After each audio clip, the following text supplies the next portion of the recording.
Bueno, buenas tardes a todas y a todos.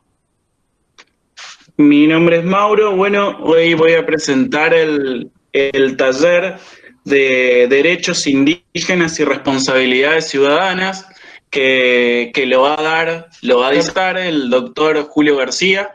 En esta ocasión se trata de un taller en el cual consta de 3 encuentros virtuales en los cuales se irán abordando las temáticas referidas a la cuestión del derecho de las comunidades indígenas, que refiere a normativas diferentes temáticas en relación de leyes.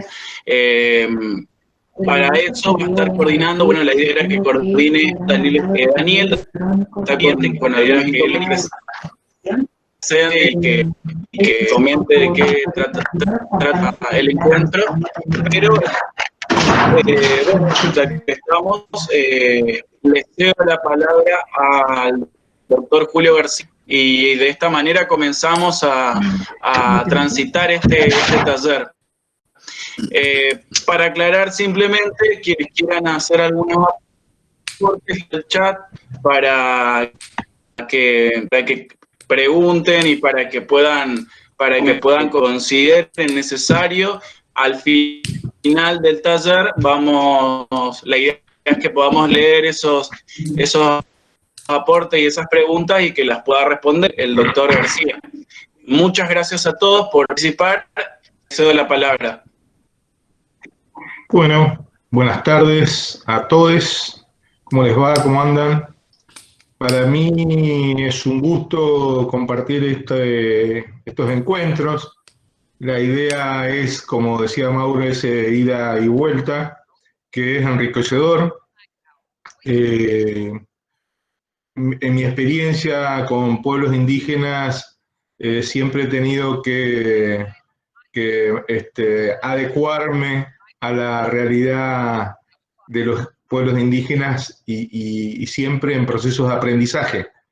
Lo que aprendí en la universidad me sirvió, pero la realidad indígena, lo diferente, estar enfrente de otra cultura no es un tema que uno lo pueda minimizar.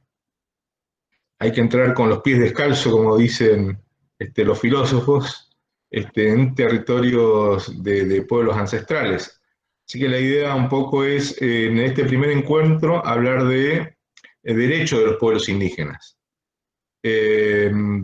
Cualquier duda, cualquier aclaración que necesiten, me dicen. El segundo encuentro es la responsabilidad ciudadana, liderazgo institucionales, sociales y políticos. Y el tercer encuentro es derecho indígena a la educación, aspectos, perspectivas históricas y actuales. Yo al final seguramente le estaré dando un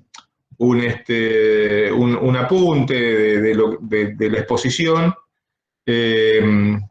Mi idea es, aparte de hablar, de exponer, también quedarme con algún tipo de trabajo de ustedes. De acuerdo al orden que tenemos por ahí, capaz podamos distribuir al final el trabajo. Se trata entonces de la exposición mía, un trabajo práctico individual y un trabajo final en grupo. Quizás para el segundo encuentro necesite el aporte, si están representados los 3 pueblos indígenas, de los 3 pueblos indígenas, algún referente de cada pueblo, y explicarle después una dinámica que me interesa desarrollar con cada uno de ellos. Para el segundo encuentro sería eso. Entonces, es la exposición, un trabajo práctico individual y un trabajo final en grupo. Es un poco para ver si se entendió la idea en cuanto a lo que queremos desarrollar. Yo pensaba, primero decía, a ver, ¿cómo hablar de derechos de los pueblos indígenas? En general uno cuando habla de derechos se imagina solamente la norma escrita, la norma que está en el texto de una constitución, en el texto de una ley, de un decreto, pero la norma tiene como tres aspectos. Cuando hablamos de derecho hay que abordarlo desde tres aspectos. Uno es eso, de lo que hablábamos, ¿no? El sistema, nuestro sistema positivo, pero no toda norma es escrita, no todas las normas están escritas.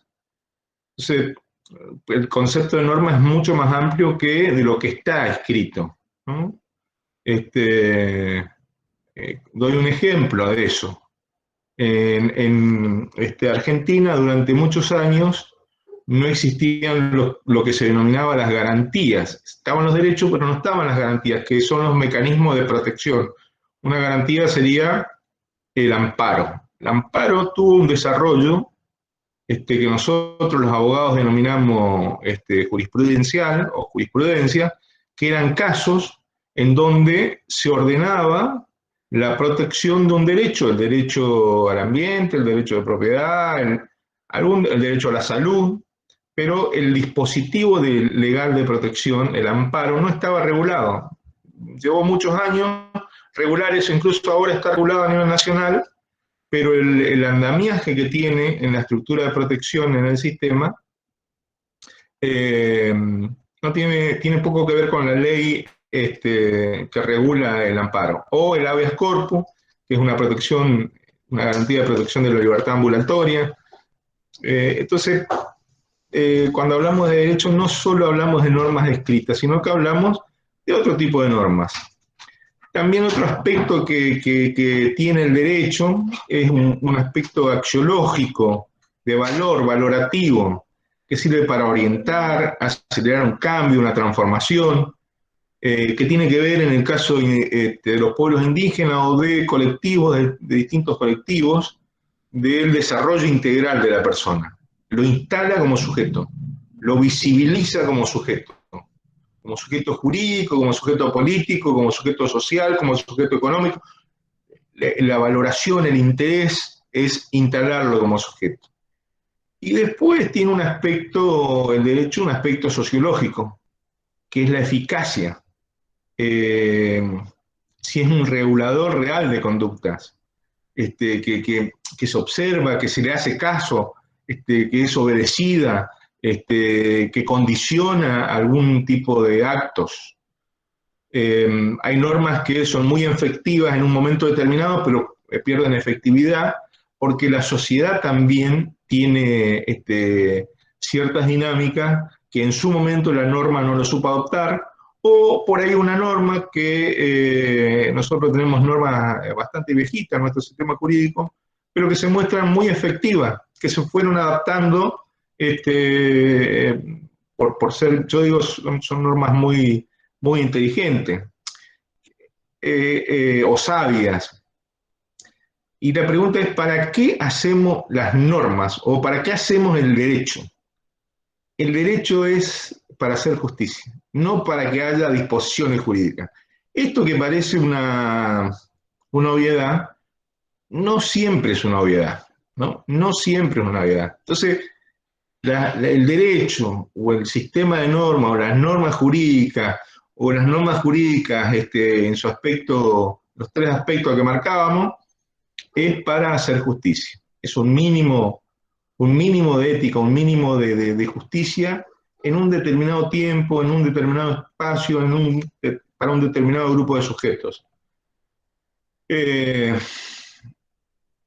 Y ahí vienen, cuando hablamos de sujetos en la cuestión indígena o de pueblos indígenas, no todos tienen claro, y esto uno lo percibe no solamente en el general de la gente, que por ahí lo dice de manera por ahí condicionada cuando hay algún conflicto, o cuando se siente menoscabado en sus derechos con respecto a los pueblos indígenas, entre comillas, todo eso, pero hay veces que algunos sujetos los perciben como privilegio a los derechos de los pueblos indígenas. Y en realidad se trata de pueblos milenarios. Este concepto es un concepto antropológico, es un concepto filosófico, si quieren, pero tiene que ver con la historicidad de los pueblos indígenas. Es un sujeto histórico, o sujetas históricas, si quieren hablarlo en lenguaje inclusivo, sujetos y sujetas históricas. Un sujeto no individual, sino colectivo, que tiene una identidad, que tiene una historia propia, que tiene un idioma propio, que tiene modos de relaciones propios. No todos los indígenas o los pueblos indígenas son iguales, aunque tienen, yo creo, un núcleo central que los define como tales. Y ese núcleo central es que la mayoría, o en su gran mayoría, preexisten a los estados nacionales. Y por lo tanto, dice Fajardo, una jurista andina, es el sufrimiento, tienen el sufrimiento de la experiencia colonial, de la colonia. Y además tienen conciencia de su identidad, muchos de ellos, algunos de manera más actuada, de manera más legítima, otros por haber sufrido esas experiencias coloniales, más guardadas sus instituciones sociales, sus instituciones políticas, sus instituciones jurídicas. Y ahí a mí me parece importante ir a algunos conceptos del que habla el convenio 169 de la OIT, que dice en su artículo 1b que son pueblos en países independientes, considerados indígenas por el hecho de descender de poblaciones que habitaban en el país o en una región geográfica a la que pertenece el país en la época de la conquista o la colonización o del establecimiento de las actuales fronteras estatales, y que cualquiera que sea su situación jurídica conservan todas sus propias instituciones sociales, económicas, culturales y políticas o parte de ellas. El elemento distintivo, y ahí yo hago una aclaración, hubo una discusión muy fuerte cuando se aprobó la Constitución del 94, porque a nuestra Constitución, en el artículo 75, inciso 17, se le adiciona el concepto de pueblos indígenas argentinos. Entonces, parece una contradicción. Lo que marcó eso es un poco la presencia del el Estado que reconoce a un determinado grupo de sujetos con distintas historias. Eso lo podemos abordar como parte de un llamado al costadito, pero lo define claramente la Constitución, el pacto mínimo de justicia que tenemos nosotros, que la Constitución establece esa referencia. Y ahí hay otro, yo siempre me acuerdo de esto, hay un criterio fundamental que lo tiene el convenio 169 de la OIT, que es el autorreconocimiento, la autodefinición como indígenas, grupos indígenas, ahí ¿se escucha? Entonces, como indígenas,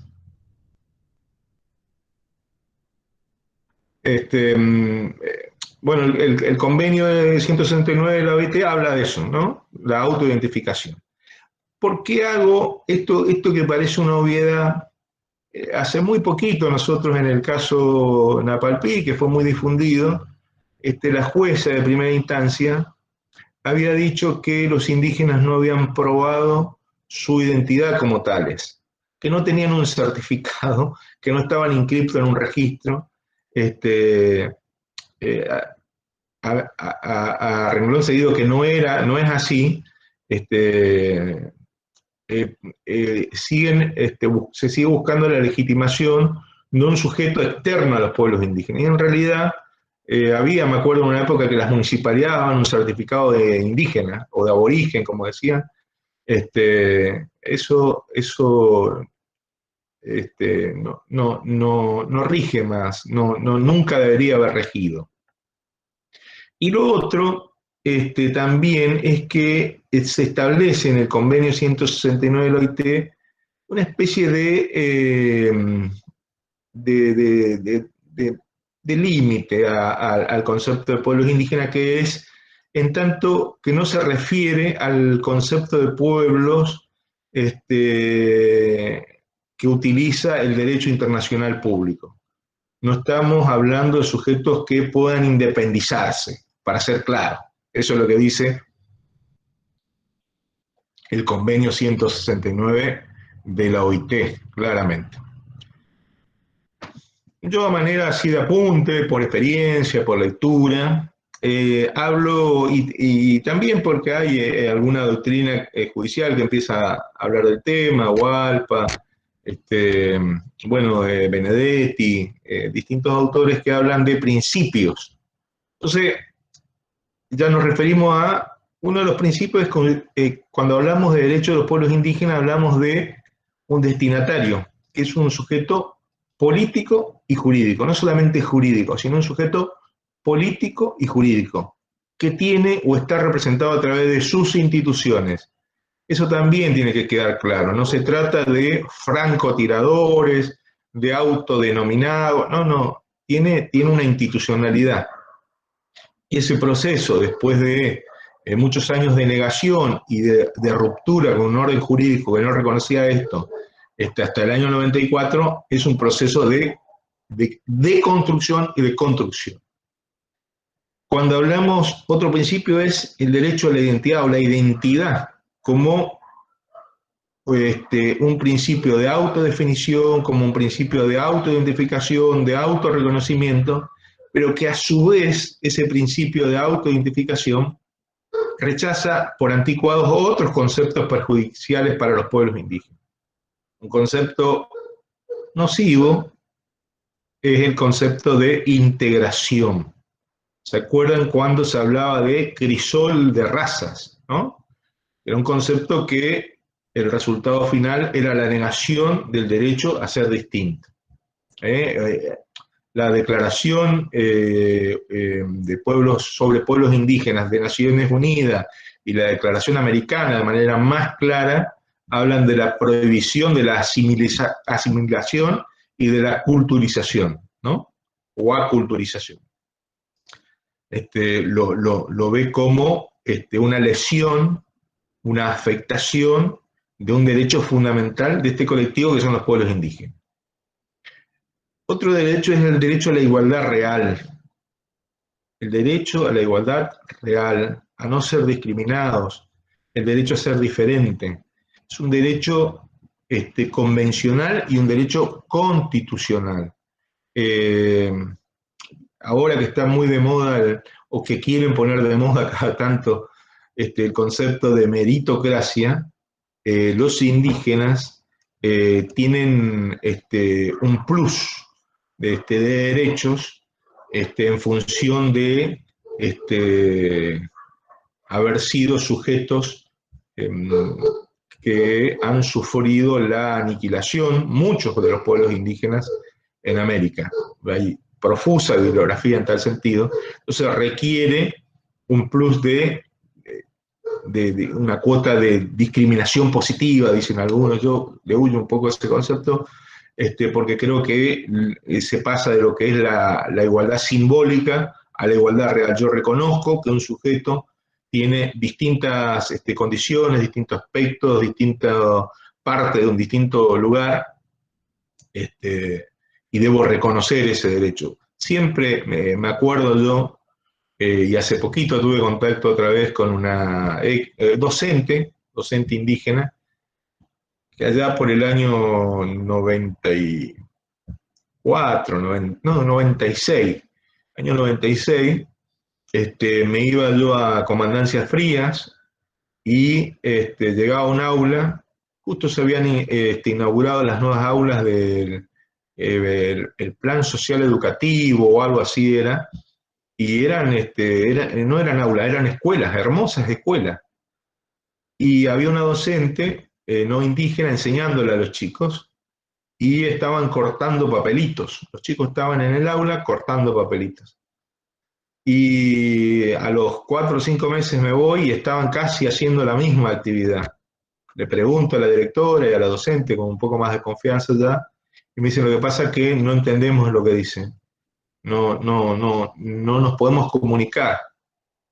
Era como la contradicción del sistema educativo, ¿no? Muy fuerte fue eso.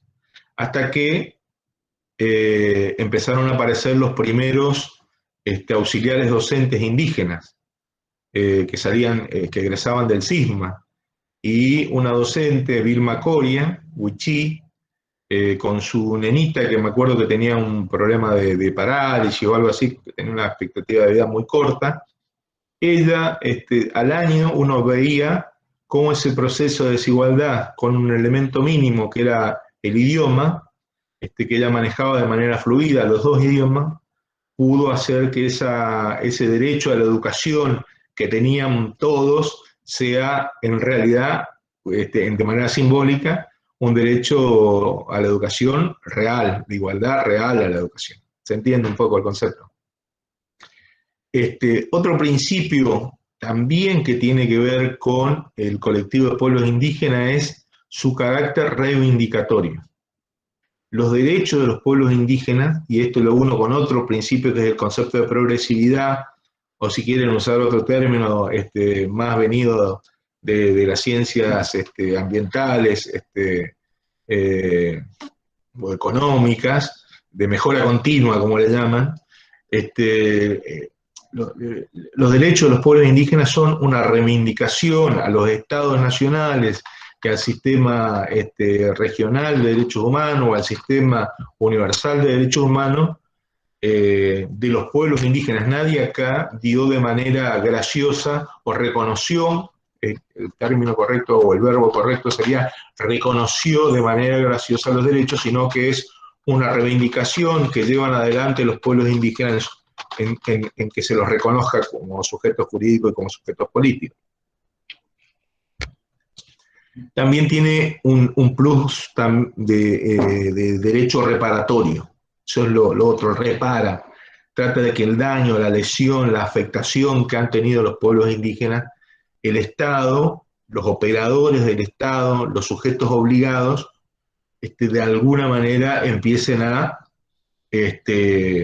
superar esos daños que se han generado para con los pueblos indígenas. Y acá me quiero detener en otro principio, que es el principio de operatividad o de autoejecutoriedad, se llama, de los derechos de los pueblos indígenas. ¿Qué es esto? Muchas veces hay reconocimientos hechos en legislaciones internacionales, en legislaciones nacionales, que si no están en la normita, en la resolución, en la disposición, en el decreto que rige a un determinado raviolito, a una determinada oficina, una determinada oficina estatal, o sea del Poder Judicial, sea de la municipalidad, sea de un organismo del Estado a nivel provincial, sea de donde sea, si no está ahí parece que no existe, no. Los derechos de los pueblos indígenas son, dirían los abogados, per se operativos. El Estado y los operadores del Estado, que son quienes llevan adelante la representación del Estado, las acciones del Estado, tienen que cumplir con esas normas, ¿no? Tienen que cumplir con esas normas. Otra cuestión que también tenemos en los principios generales del derecho de los pueblos indígenas son estándares de presupuestos mínimos. De presupuestos mínimos que hacen a el derecho que se reconoce. Si yo estoy hablando de educación bilingüe intercultural, el presupuesto mínimo es que tengo que reconocer a un sujeto que es miembro de un pueblo indígena que tiene derecho a que el sistema jurídico, el sistema político, pueda de alguna manera, pueda reconocerlo como operador del sistema. Lo mismo en el sistema judicial, lo mismo en el sistema legislativo. Esto y lo otro, insisto, con un concepto de progresividad. Hay veces que caemos nosotros en escenarios mágicos. ¿Qué es caer en un escenario mágico? Está la norma, tiene que estar la respuesta estatal. No es así. No es así. ¿Por qué? Porque siempre hay estructuras consolidadas, estructuras que tienen una lógica de funcionamiento, operadores que están cómodos con esa lógica de funcionamiento, con esas estructuras consolidadas, y aparece de pronto un sujeto que dice, mira, yo tengo derecho a enseñar y enseñarle a mis pares y a ejercer mi profesión y a ejercer mi profesión con mis pares, a representarlos. Esos son los presupuestos mínimos. Tienen los derechos de los pueblos indígenas presupuestos mínimos, mínimos que el Estado y los operadores estatales deben respetar. Y no pueden poner ningún obstáculo a ello. Otro principio es la irretroactividad. Este es un principio común a los derechos humanos, que es que cuando se reconoce un derecho no se puede volver hacia atrás. Por eso hablamos de progresividad. La irretroactividad de los derechos de los pueblos indígenas hace a su dignificación, a un proceso de consolidación de derechos. Otro principio referido a también que es una derivación de principios máximos en el derecho derivado del principio pro homine o pro libertad o a favor de la libertad del hombre, es principio a favor del indígena, en caso de duda, a favor del indígena. Esto se aplica en algunas materias especialmente, y que tienen que ver con el horizonte mínimo que necesitan los indígenas para su existencia como pueblo. Puede ser en la cuestión de territorio, ¿no? Puede ser. O es.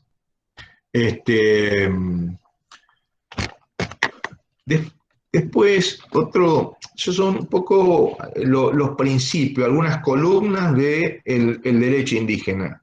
Pero ¿de dónde sale esto? La pregunta es, ¿de dónde? Ustedes dirán, y bueno, u otro que no conozca la cuestión indígena, ¿de dónde sacó García estas cosas? Y conocemos nosotros, y ya hemos empezado a sistematizar, lo que se denominan fuentes del derecho indígena. ¿De dónde sale el derecho indígena? La primera fuente del derecho indígena, en sentido contrario a lo que es el derecho positivo, son las normas propias de los pueblos indígenas. Los pueblos indígenas como tales, como sujetos colectivos, como generación tras generación ha transmitido, porque muchos de los pueblos indígenas son culturas agrafas, sin grafía.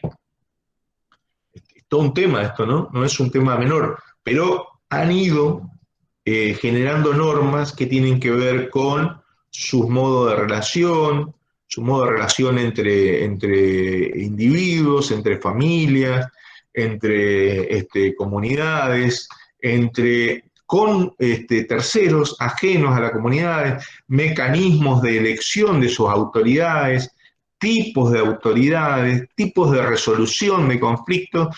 Todas esas normas son propias de los pueblos indígenas. En el derecho positivo, en el derecho escrito, en el derecho occidental, generalmente se lo toma como una norma de menor rango, se lo denomina costumbre, ¿no? Entonces, a las normas que son la fuente principal del derecho de los pueblos indígenas, se la minimiza. Y esto no es un dato menor, porque tiene también que ver con ese proceso que hablábamos de colonización, ¿no? Otra fuente del derecho importante, en Argentina al menos ha sido muy importante, son las normas locales, las normas provinciales. Las normas provinciales surgieron, incluso muchas de ellas, en la década de 70, antes de que estuviera vigente la Constitución del 94, por ende, son preconstitucionales. Hay muchísimas normas que son, de hecho, la ley 3258, la ley provincial, o la ley de Misiones, o la ley de Formosa, muchas leyes indígenas, e incluso más añejas, son fuente del derecho indígena. También hay normas nacionales preconstitucionales. De hecho, la ley vigente referida a pueblos indígenas a nivel nacional, que se la conoce como Ley de la Rúa, es una ley anterior a la Constitución y es fuente de derechos. Por ejemplo, la razón de ser del Instituto Nacional de Asuntos Indígenas es esa norma, una norma preconstitucional. Después, otra fuente del derecho indígena son las normas constitucionales. El artículo 75, inciso 17, el artículo 22, 23 de la Constitución Nacional, y la Constitución Provincial. Yo tengo acá está, tenemos la Constitución Nacional, ¿no? La Constitución Nacional incluye los tratados internacionales de derechos humanos con jerarquía constitucional, que es ese artículo 75, e inciso 22, y también tengo acá la Constitución Provincial, Constitución de la Provincia del Chaco, referida a, en su artículo 37, refiere a pueblos indígenas. Si no la leyeron, deben leerlo. Quien sea un docente indígena tiene que conocer de manera pormenorizada lo que dice el texto de la Constitución Nacional y el texto de la Constitución Provincial. Hay veces que tenemos el número, pero no el texto y el contenido y las normas que contiene eso. Y después tenemos otro proceso que cada vez cobra mayor andamiaje de normas nacionales y normas locales a nivel nacional y a nivel provincial. Otra fuente del derecho indígena son los convenios internacionales de derechos humanos. El más conocido, que tuvo un precedente que fue el convenio 107, es el convenio, en la actualidad el convenio 169 de la OIT sobre pueblos indígenas y tribales, que para el año 92 fue aprobado mediante una ley, pero nunca Argentina lo había depositado, recién lo depositó en el año 2000 y comenzó a regir como convenio internacional en el año 2001. Después tenemos la Declaración de Naciones Unidas sobre Derechos de los Pueblos Indígenas, la Declaración Americana sobre Derechos de Pueblos Indígenas. Esto es concreto sobre pueblos indígenas, legislación internacional. Se pueden agregar otros convenios, pero hay variados aportes, incluso, bueno, ahora lo abordamos, de organismos internacionales.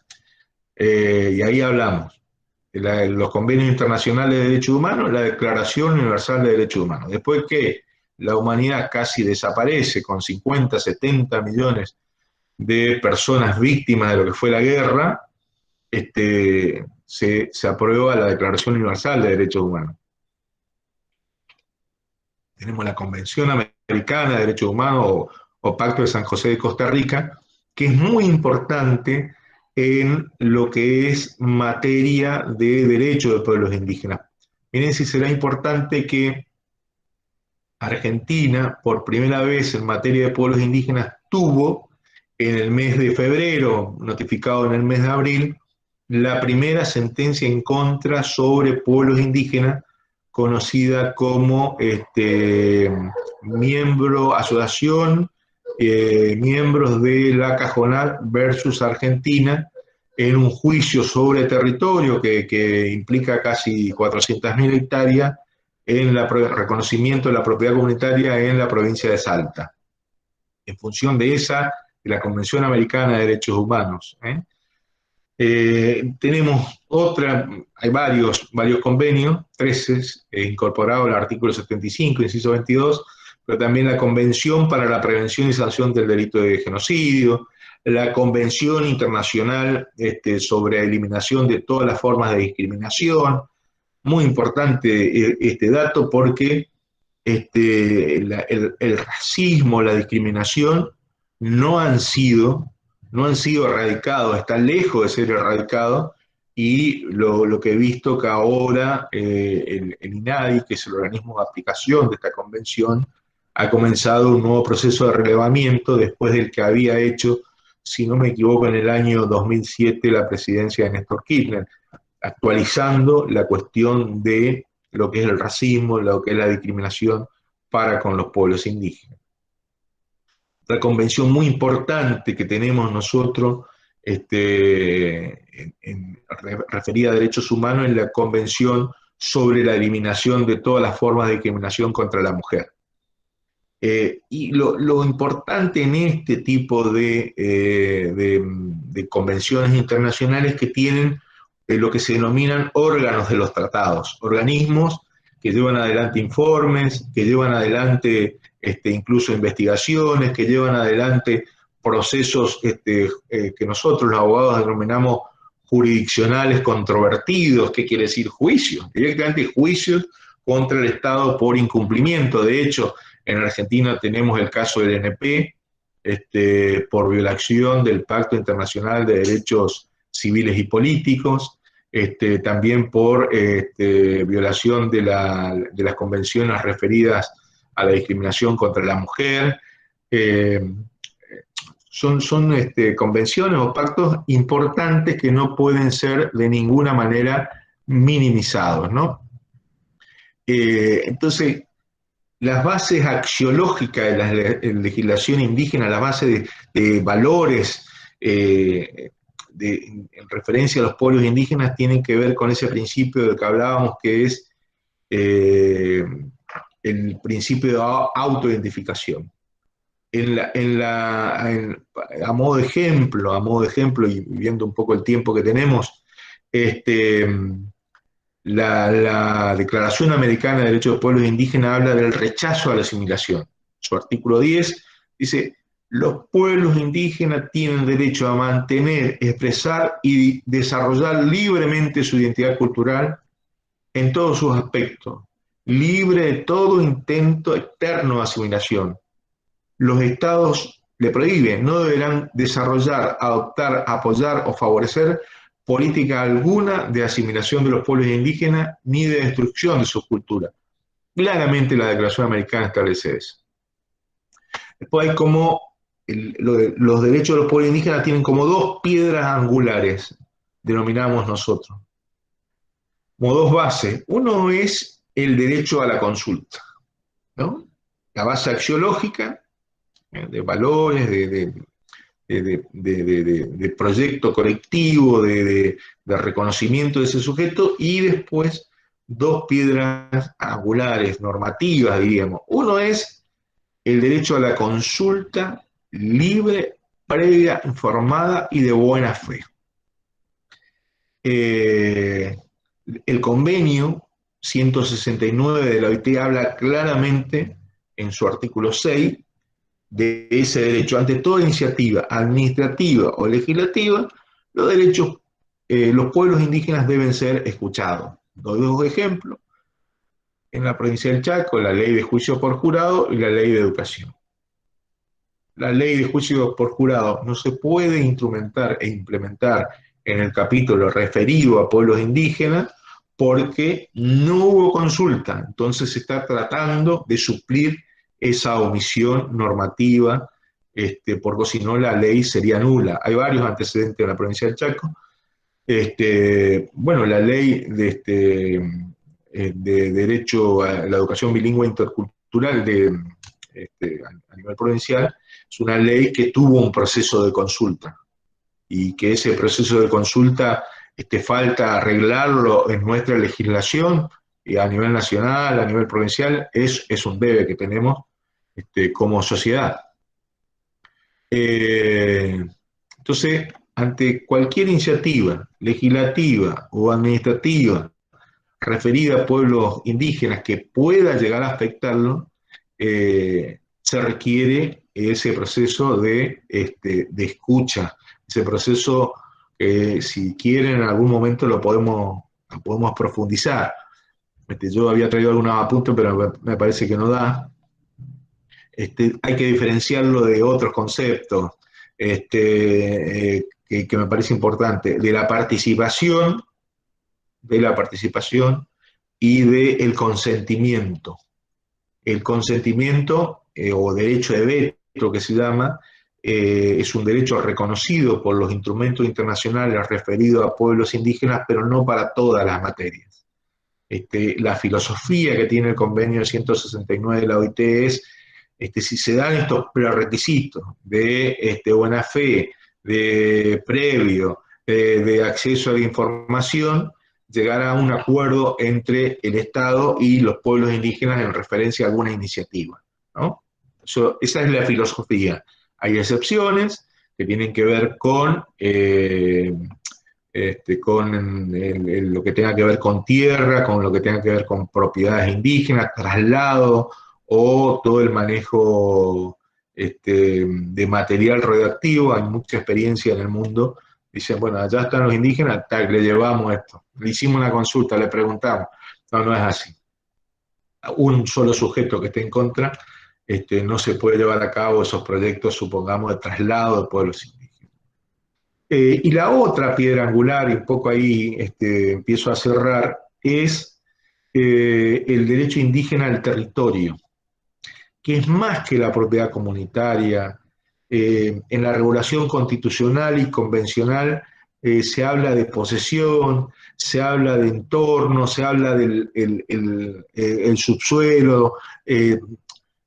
No es un concepto que quede resuelto dentro de el derecho positivo, el derecho escrito argentino, y no es un tema menor, porque se suelen generar numerosísimos conflictos en referencia a los recursos que tienen, los recursos energéticos que suelen tener las tierras y territorios indígenas. Dentro del derecho al territorio o esta piedra angular, que es el sustrato material de existencia de un pueblo. Eso es el derecho al territorio. La necesidad de contar con ese ámbito de existencia y coexistencia de un pueblo indígena, ¿no? Así que yo un poco cerrando esto, lo que se me ocurre decir es tener claro que los derechos de los pueblos indígenas no son una concesión graciosa del Estado a los pueblos indígenas, sino que son un acto de legítima justicia, que tienen progresividad en el tiempo, que implican modificaciones sustanciales en las estructuras estatales, que esas modificaciones tienen que ver con el acceso de los pueblos indígenas al sistema en distintos ámbitos, pero acceder no de manera folclórica, sino con toda la impronta que tiene la identidad, con toda la impronta que tienen los pueblos indígenas como sujetos, como sujetos colectivos, como sujetos jurídicos, como sujetos políticos. Y lo que me parece importante es entender esto en el contexto que tenemos. Yo siempre digo, y por ahí hablando con algunos compañeros, con algunos amigos que uno ha hecho, y ustedes seguramente muchos de ustedes han hecho camino, lo vemos nosotros en los estados, apenas hay una modificación mínimamente ideológica, como podemos traer a colación Bolsonaro en Brasil, los derechos de este sujeto, de este colectivo, son puestos en jaque. Sus tierras son puestas en jaque, su derecho a la identidad, el derecho a ser diferente, el derecho a la igualdad, de tener sus propias instituciones, sus propias organizaciones. Entonces me parece que en eso es importante la necesidad de ir articulando estrategias que consoliden. No necesitamos sujetos heroicos, necesitamos sujetos razonables, con capacidad de construir alianzas, de articular alianzas y también de ir construyendo otros sujetos colectivos, a su alrededor o en pos de otros sujetos colectivos. En eso, ese es mi aporte hoy. Y después, un poco, bueno, voy a escuchar las preguntas. Tengo una, que no sé cómo se las haré llegar, tengo una serie de trabajitos prácticos, muy fáciles, pero me gustaría un poco ver si se entendió Y a mí me gusta siempre recibir la información, nutrirme, conocer, alimentarme de eso, digamos, ¿eh? Así que muchísimas gracias. Muchísimas gracias. Doctor, estamos tomando en unos formularios, se están anotando, están dejando sus datos, correos, así que el material se lo puede tramitar por correo. Ah, bien. A ver. Bien, bien, perfecto, perfecto. Yo les digo qué es en qué consiste el trabajo práctico. Tengo 4 trabajos prácticos, veo que hay 40, 50, 60 personas. El primer trabajo práctico es realizar una línea de tiempo desde la década del 70 a la fecha sobre legislación referida a pueblos indígenas. Es una línea del tiempo, 1970, 1975, que ley, 1980, que ley, 1985, una línea del tiempo con 10 ítems como mínimo legislativos sobre conquista de los pueblos indígenas. Eso ayuda también a ver, a visualizar los procesos, porque hay veces que uno llega en determinada etapa del proceso y no sabe lo que pasó antes, no se entera o no se quiere enterar. Y me parece que ese dato se lo deben las generaciones que han luchado en condiciones muy distintas a las que tienen muchos de los dirigentes hoy, se lo deben, como visualizarlo.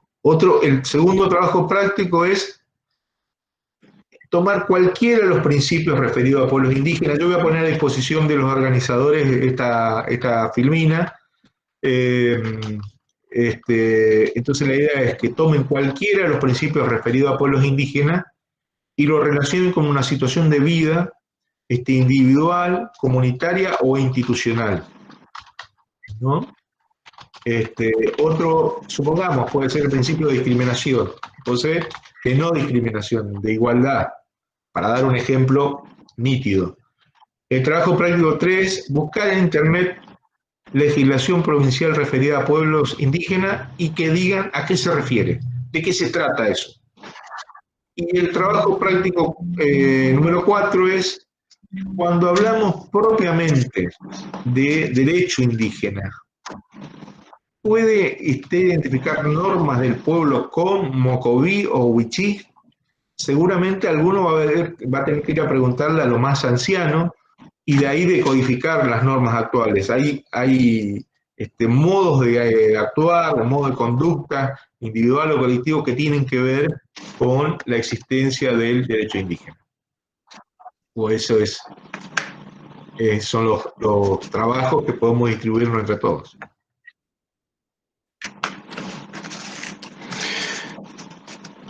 Doctor, muchísimas gracias.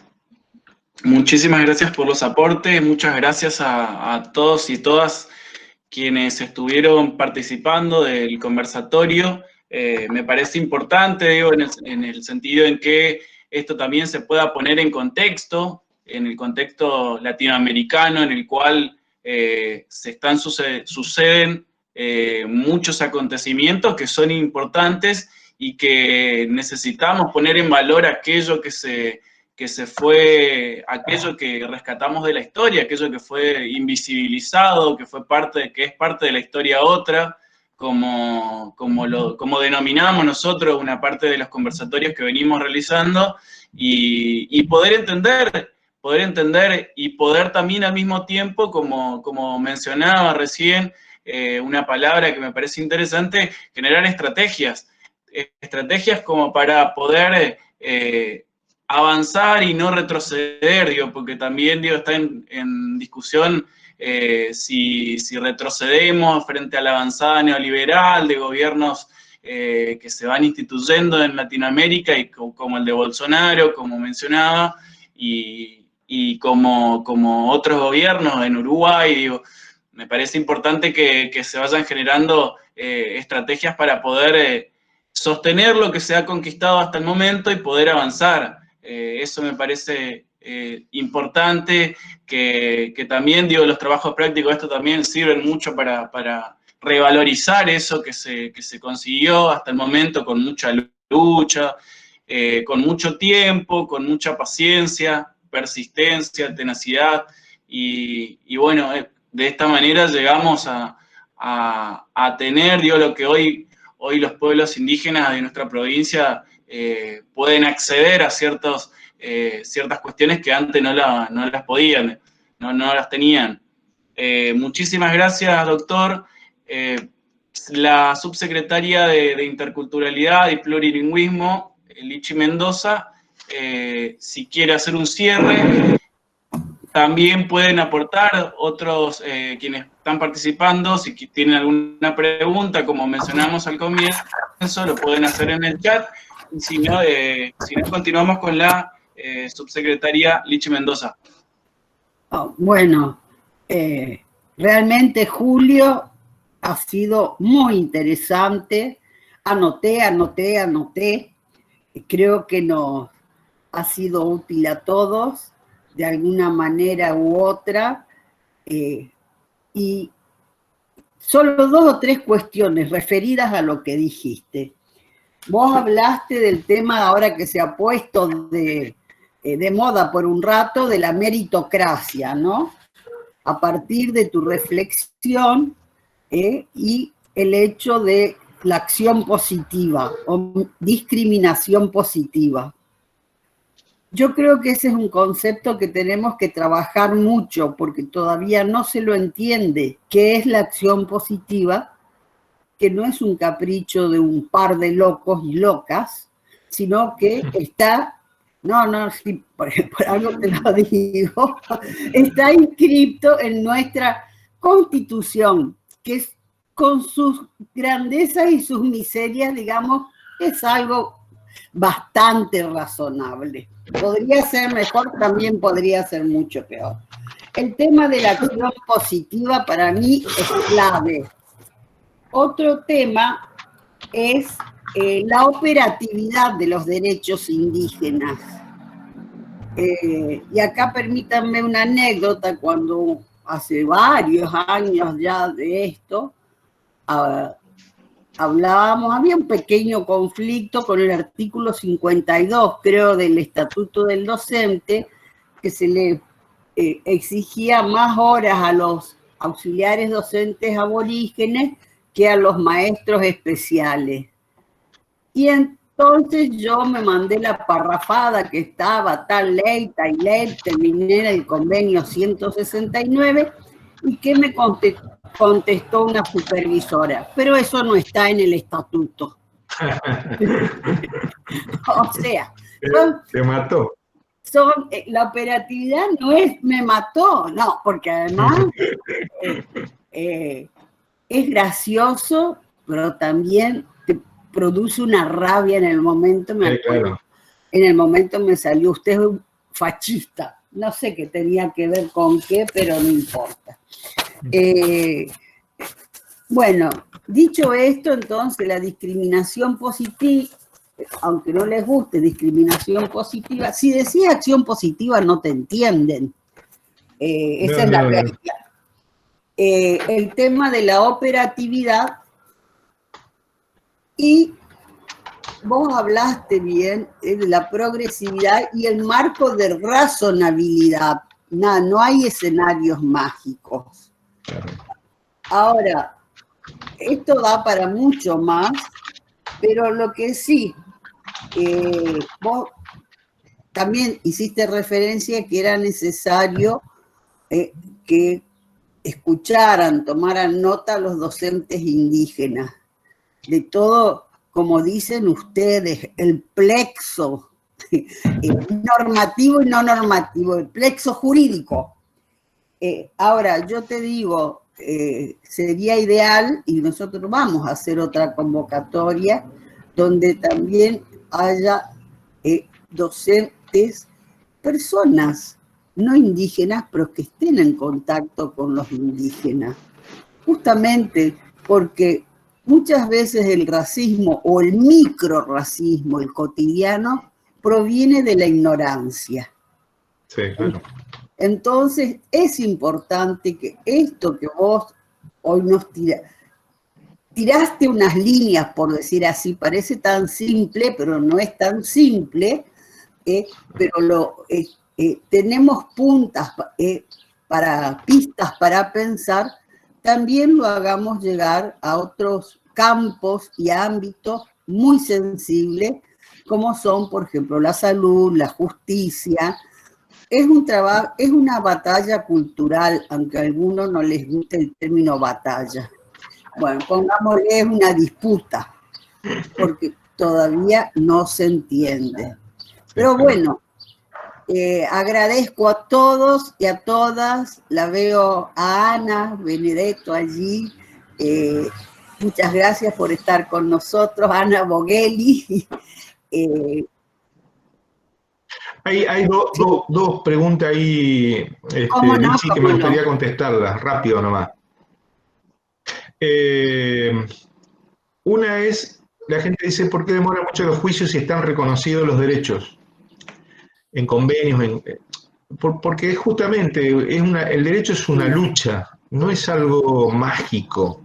Y en segundo lugar, muchas veces, a mí me ha pasado ver, hay veces en peticiones muy simples, hay veces en presentaciones más complejas, no todo se puede judicializar, no todo se puede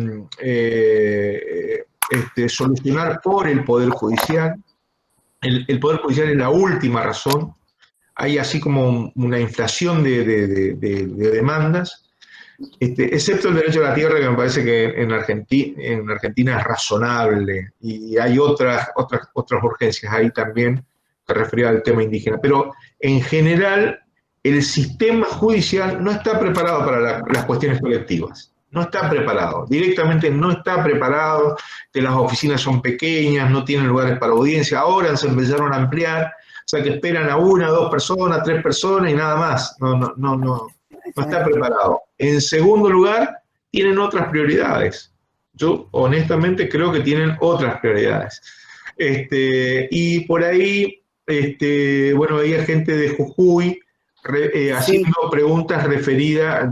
Estuvimos el año pasado en un encuentro de homenaje al doctor Frites en Jujuy, recorriendo Jujuy, y surgió este tema a raíz de los emprendimientos y también una serie de decisiones del gobernador Morales sin consulta o sin acceso a la información. Es un derecho básico el acceso a la información pública, y no necesariamente tiene que estar legislado, y se afecta a pueblos indígenas,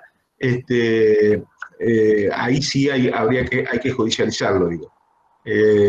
Después Andrea propone la obligatoriedad, es un tema complejo, no es un tema fácil, creo que hay mucho trabajo por hacer, y las prioridades tienen que estar puestas en eso que nosotros denominamos progresividad, establecer una agenda mínima y darle, digo, en términos comparativos, doy un ejemplo ahí que lo tira Andrea Janín. Chaco tiene incorporó casi 80 miembros de pueblos indígenas en el Poder Judicial. Eso en otros estados provinciales es impensable, ¿no? Eso no existe, así nomás le doy, no existe. Entonces, indudablemente que recién estamos comenzando, por eso es importante, me parecía a mí como trabajo práctico, la línea de tiempo. Esa línea de tiempo a uno lo ubica jurídica, política, sociológicamente, si quieren, en procesos, y entender eso. Estamos en algunos procesos. Ojalá estuviéramos en otro tipo de realidad histórica, pero es esta.